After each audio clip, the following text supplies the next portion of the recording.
الشيطان الرجيم بسم الله الرحمن الرحيم الحمد لله رب العالمين والصلاة والسلام على أشرف الأنبياء والمرسلين خاتم النبيين بالقاسم محمد وآل بيت الطيبين الطاهرين المعصومين ولعنة الله على أعدائهم أجمعين. أما بعد فقد قال الله تبارك وتعالى في محكم كتابه ومتقن خطابه وقوله الحق وهو أصدق الصادقين. بسم الله الرحمن الرحيم ألف لام ميم ذلك الكتاب لا ريب فيه هدى للمتقين الذين يؤمنون بالغيب ويقيمون الصلاة ومما رزقناهم ينفقون والذين يؤمنون بما أنزل إليك وما أنزل من قبلك وبالآخرة هم يوقنون أولئك على هدى من ربهم وأولئك هم المفلحون. صلوات المحمد.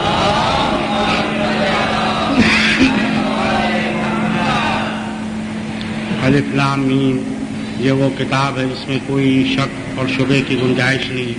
ہدایت ہے متقین کے لیے کہ جو ایمان بالغیب رکھتے ہیں، وہ یقیمون الصلاۃ نماز کو قائم کرتے ہیں، ومما رزقناہم ينفقون اور جو ہم نے روزی رزق عطا کیا اس میں سے انفاق کرتے ہیں. ایمان رکھتے ہیں ہر اس بات پر جس کو اے پیغمبر تم پر نازل کیا گیا، تم سے پہلے انبیاء پر جو چیزیں نازل کی گئی. وبالآخرۃ ہم یوقنون اور یہ یقین اور ایمان رکھتے ہیں آخرت پر. یہی لوگ اللہ کی جانب سے ہدایت یافتہ ہیں اور کامیاب ہیں. صلوات محمد.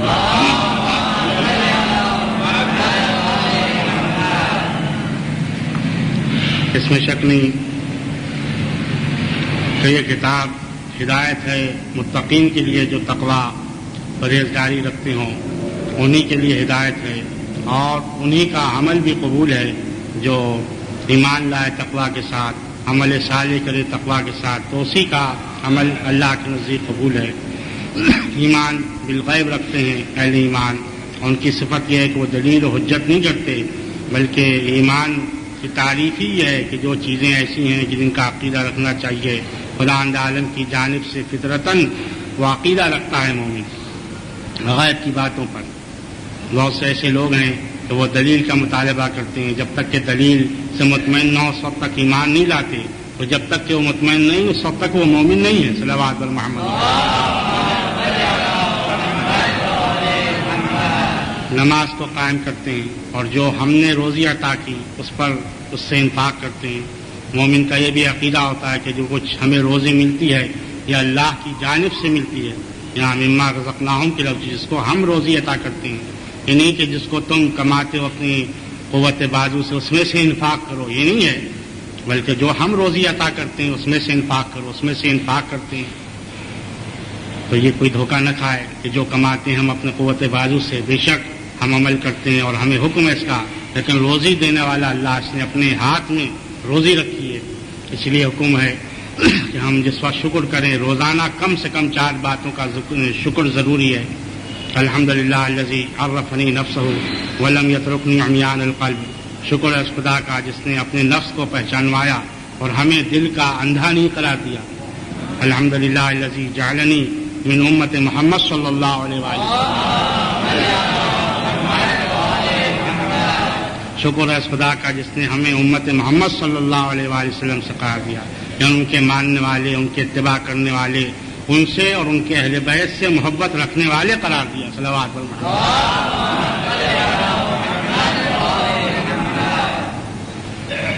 یہاں امت سے مراد یہ نہیں ہے کہ فقط مردم شماری میں جس کا نام مسلمان میں آ جائے، بلکہ امت سے مراد جو پیروی کرنے والا پیغمبر کا. الحمدللہ الذی جعل رزقی فی یدہ ولم یجعلہ فی ید الناس. شکر ہے اس خدا کا جس نے ہماری روزی اپنے ہاتھ میں رکھی، لوگوں کے ہاتھ میں نہیں دی. اس کا عقیدہ ضروری ہے. الحمدللہ الذی ستر ذنوبی ولم یفضحنی بین الناس. شکر ہے اس خدا کا جس نے ہمارے گناہوں کو پوشیدہ رکھا اور لوگوں کے درمیان رسوا نہیں کیا. یا من اظہر الجمیل و ستر القبیح. ہے وہ ذات کہ جو اچھی بات کو تو ظاہر کرتی ہے اور بری باتوں کو ہماری چھپاتی، پردہ پوشی کرتی. صلوات بر محمد.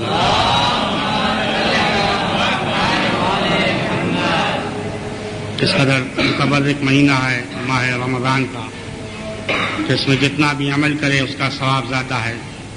حضرت کی حدیث ہے ایھا الناس من حسن منکم فی ھذا الشہر مما ما ملکت یمینہ خفف اللہ علیہ حسابہ، اے لوگوں جو نیکی احسان کرے گا اس مہینے میں اپنے غلاموں کنیزوں پر تو خدا بھی اس کے حساب کو آسان کرے گا قیامت کے دن۔ ومن کف فیہ شرہ، جو اپنے شر کو روکے رکھے گا کف اللہ عنہ غضبہ یوم یلقاہ، تو خدا عالم بھی قیامت کے دن اپنے غضب کو روکے رکھے گا اس شخص سے۔ صلوات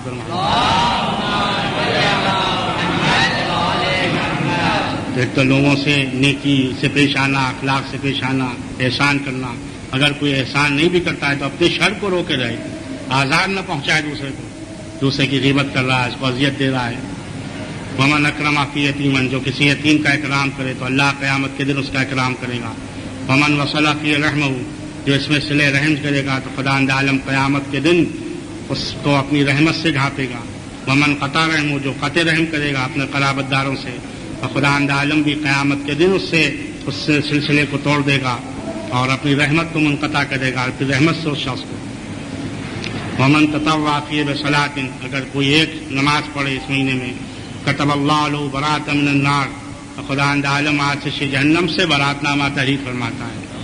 ومن ادى فیہ فرضا، اگر ایک فرض واجب نماز پڑھے یا ایک فریضہ ادا کرے تو کان له ثواب من ادى 70 فریضۃ فیما سوا من الشہور، کہ دوسرے مہینوں میں جیسے 70 فرائض ادا کیے۔ صلوات بر محمد۔ ومن اکثر فیہ من الصلاۃ علیہ ثقل اللہ میزانہ یوم تخفف الموازین، اگر کوئی اس مہینے میں ایک مرتبہ مجھ پر درود بھیجے، مجھ پر اور میری آل پر، جیسا کہ حدیث میں گزر چکا، تو خدا عالم اس کے ترازو کے پلے کو بھاری کر دے گا جس دن پلے ہلکے ہوں گے۔ صلوات بر محمد۔ ومن تلا فیہ آیۃ من القرآن کان له مثل اجر من ختم القرآن فی غیرہ من الشہور، اگر اس مہینے میں کوئی ایک آیت پڑھے قرآن کی تو گویا جیسے دوسرے مہینے میں پورا قرآن ختم کرتا جو اس کا ثواب ہوتا۔ صلوات بر محمد۔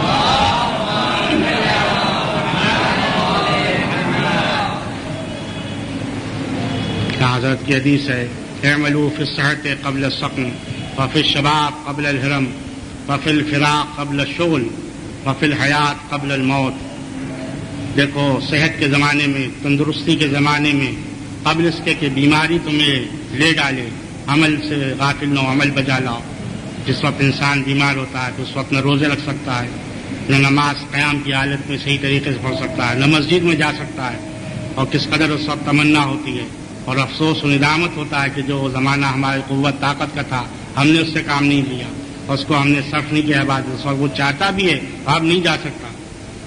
وفی الحیات، زندگی میں اس کو غنیمت سمجھو قبل موت کے۔ فقد نزل جبرائیل علیہ وقال علی یا محمد ربک یقرک السلام، جبرائیل امین نازل ہوئے اور انہوں نے عرض کی کہ اے پیغمبر خدا عالم آپ کو رفع درود و سلام کے بعد ارشاد فرماتا ہے کہ کل ساعۃ تذکرنی فیہا فیا لک، ہر وہ ساعت جس میں تم ہمارا ذکر کرو وہ تمہارے حق میں ہے اور وہ ذخیرہ ہے ہمارے لیے، اور جس میں کوئی شخص ہمارا ذکر نہیں کرے گا وہ اس سے ضائع و برباد ہے۔ صلوات بر محمد۔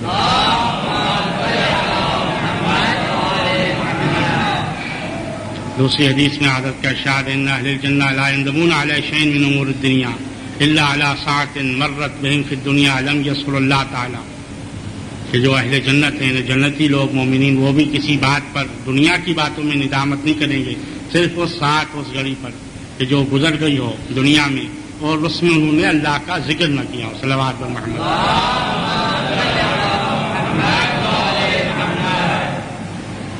قال النبی صلی اللہ علیہ وآلہ وسلم ما من لیلۃ الا وملک الموت ینادی یا اہل القبور لمن تقبتون اليوم، کہ ہر رات کوئی رات ایسی نہیں گزرتی لیکن ملک الموت ندا دیتے ہیں اہل قبور سے خطاب کر کے، اہل قبور آج تم کس بات پر اور کن لوگوں پر غبطہ کرتے ہو، اور جو کچھ تم نے ہولناک مناظر کے سب دیکھ لیے۔ فیقول الموتى، تو اس وقت مردے کہیں گے اپنی زبان سے انما نغبط المؤمنین فی مساجد، ہم غبطہ کرتے ہیں ان مومنین پر کہ جو مساجد میں جاتے ہیں اس وقت، لأنہم یصلون ولا نصلی، اس لیے کہ وہ نمازیں پڑھتے ہیں اور ہم نماز نہیں پڑھ سکتے، کیونکہ مرنے کے بعد عمل کی منزل ختم ہو جاتی ہے۔ وَيُؤْتُونَ الزَّكَاةَ، وہ زکوٰۃ ادا کرتے ہیں، اللہ کے حقوق ادا کرتے ہیں، وَلَا نُزَكِّي، اور ہم اب زکوٰۃ ادا نہیں کر سکتے۔ وَيَصُومُونَ، وہ روزے رکھتے ہیں، وَيَصُومُونَ رمضان وَلَا نَصُومُ، اور ہم یہ روزے نہیں رکھ سکتے۔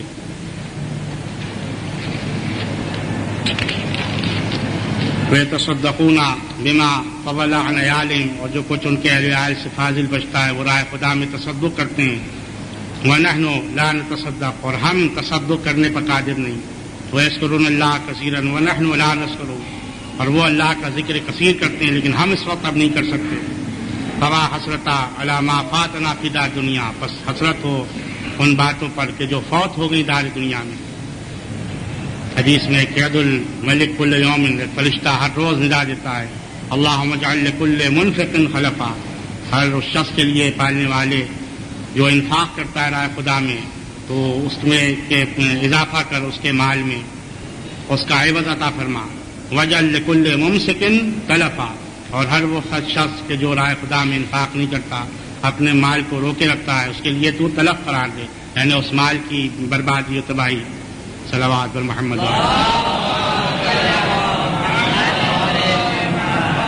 سورہ منافقین میں آپ برابر سنتے رہتے ہیں، وَأَنفِقُوا مِمَّا رَزَقْنَاكُم مِّن قَبْلِ أَن يَأْتِيَ أَحَدَكُمُ الْمَوْتُ فَيَقُولَ رَبِّ لَوْلَا أَخَّرْتَنِي إِلَىٰ أَجَلٍ قَرِيبٍ فَأَصَدَّقَ وَأَكُن مِّنَ الصَّالِحِينَ وَلَن يُؤَخِّرَ اللَّهُ نَفْسًا إِذَا جَاءَ أَجَلُهَا وَاللَّهُ خَبِيرٌ بِمَا تَعْمَلُونَ۔ یعنی انفاق کرو اس چیز میں سے جو ہم نے تمہیں روزی عطا کی قبل اس کے کہ تم میں سے موت آ جائے کسی کو، اور اس وقت یہ کہے گا رب لولا اخرتنی، کاش تو میری اجل کو مؤخر کر دے، یعنی تھوڑا اور ٹائم دے، فصدقا، تاکہ ہم تصدق کریں دنیا میں اور صالحین سے قرار پائیں۔ لیکن خدا کسی نفس کو پھر موقع نہیں دیتا جب اس کی موت آ جاتی ہے، اجل کا وقت، اور اللہ تو خوب جانتا ہے تم کیا کیا تم نے، اور کیا اگر موقع دیا جائے تب بھی تم کیا کرو گے۔ صلوات محمد،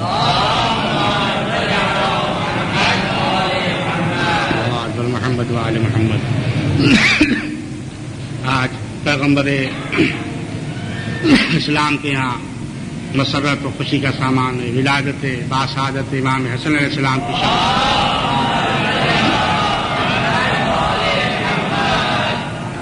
خانہ علی و فاطمہ میں مسرت و خوشی کے آثار ہیں۔ شب نیمہ رمضان المبارک مدینہ منورہ میں امام حسن علیہ السلام کی ولادت باسعادت ہوئی۔ جب آپ پیدا ہوئے تو جناب سیدہ نے حضرت امیر علیہ السلام سے عرض کی کہ آپ نے اس مولود کا کیا نام تجویز کیا؟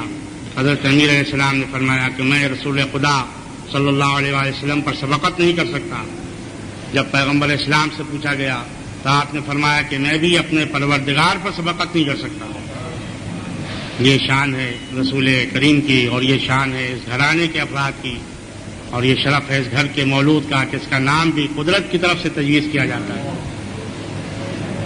تو جب نام قدرت کی طرف سے تجویز ہوگا تو ظاہر ہے کہ جو کام ہوگا، جو کار امامت و کار رسالت ہے، وہ بھی خدا کی طرف سے تجویز ہوتا ہے۔ صلوات بر محمد۔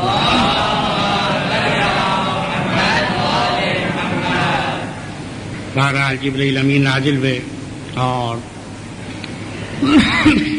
خدا کی جانب سے ہارون کے بیٹے شبر کا نام تجویز کیا، جو عبرانی زبان کا نام ہے، اور عربی زبان میں حسن کہتے ہیں۔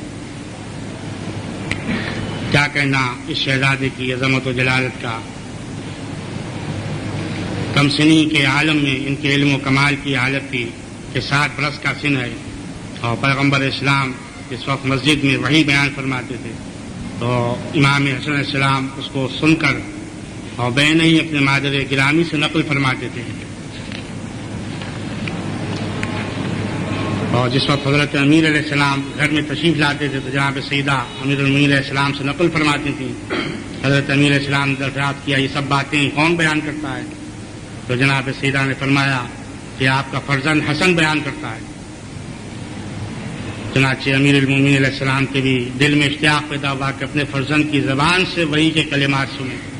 چنانچہ آپ پوشیدہ ہو گئے، اور جس وقت امام حسن علیہ السلام تشریف لائے اور آپ نے چاہا کہ وحی کے کلمات کو اس کی تفصیل بیان کریں، لیکن آپ نے محسوس کیا کہ زبان میں لگنت ہے، تو اس وقت امام حسن علیہ السلام نے ارشاد فرمایا یا اماں قد تلجلج لسانی وقل بیانی لعل السید یرحانی صلوات محمد. میری زبان لکنت کر رہی ہے اور بیان میں قوت گویا ہی نہیں ہے, بیان میرا سہارا نہیں دے رہا ہے. شاید میرے پدروال مجھ کو دیکھ رہے ہیں صلوات محمد. یہ شان امامت ہے بچپنے میں بھی کہ آپ نے فوراً دلیل قائم کر لی اور سمجھ گئے کہ میرے پدروال دیکھ رہے ہیں. اور یہ شان امامت ہے کہ پردہ غیب میں بھی ہے لیکن آثار امامت ظاہر ہے صلوات محمد.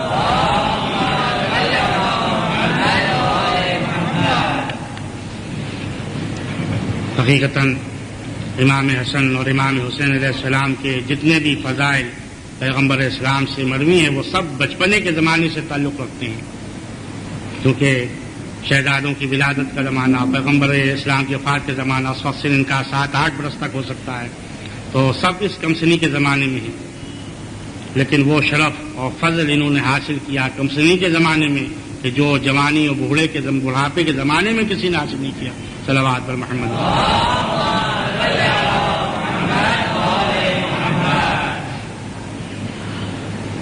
آپ کی سخاوت کا یہ عالم تھا.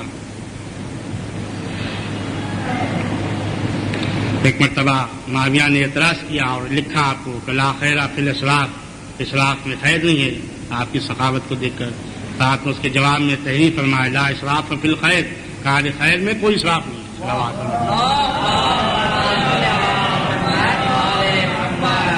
ایک شخص نے امام حسن سے سوال کیا, حضرت نے حکم دیا کہ اس سائل کے واسطے 400 درہم لکھے جائیں.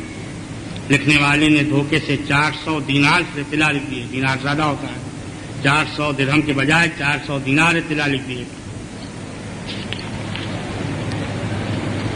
اور جس وقت حضرت کے سامنے تحریر آئی تو آپ نے ارشاد فرمایا کہ یہ تو لکھنے والے کی سخاوت ہے, بخشش ہے.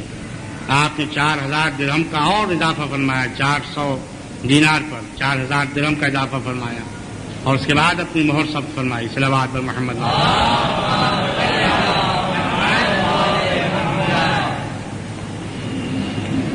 قصاب کا واقعہ مشہور ہے کہ کسی شخص نے قتل کر دیا خرابے میں لاش ڈال دی. اتفاق سے قصاب کا گزر ہوا, وہ رفع حاجت کے لیے گزرا, چھری اس کے ہاتھ میں اور خون آلود اس کا لباس.